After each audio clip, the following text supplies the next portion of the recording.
Bonjour, je m'appelle Mathieu Labo, je suis Business Development Manager chez Nozone pour la réalité virtuelle et pour le projet Presence.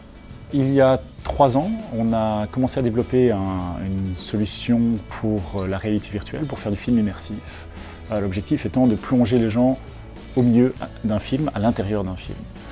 Les technologies disponibles à l'époque n'étaient pas satisfaisantes et donc on a développé notre propre format de film.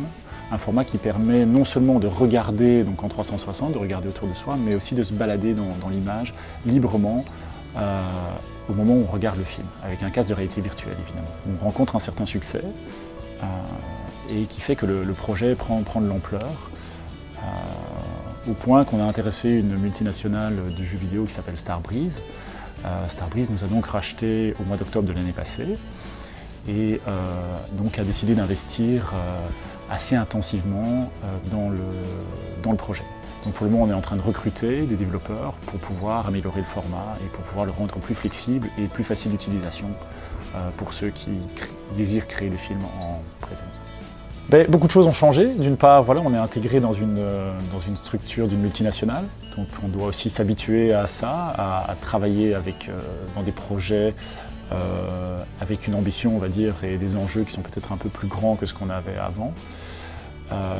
Mais disons que ça, c'est très intéressant et qu'on est très enthousiaste de participer à ce projet global et à cette initiative qui est vraiment de créer une qualité supérieure au niveau de la réalité virtuelle et de créer du contenu avec les gros studios d'Hollywood. Et donc là, il y a quelque chose de très excitant à ce niveau-là.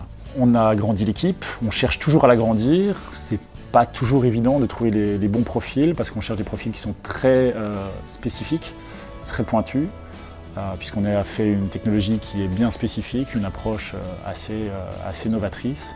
L'année prochaine, on recherchera d'autres personnes pour le business développement, pour la vente, encore normalement doubler l'équipe de développement. Donc voilà, on va dire que sur les 2 prochaines années, on risque d'embaucher de 10 à 15 personnes.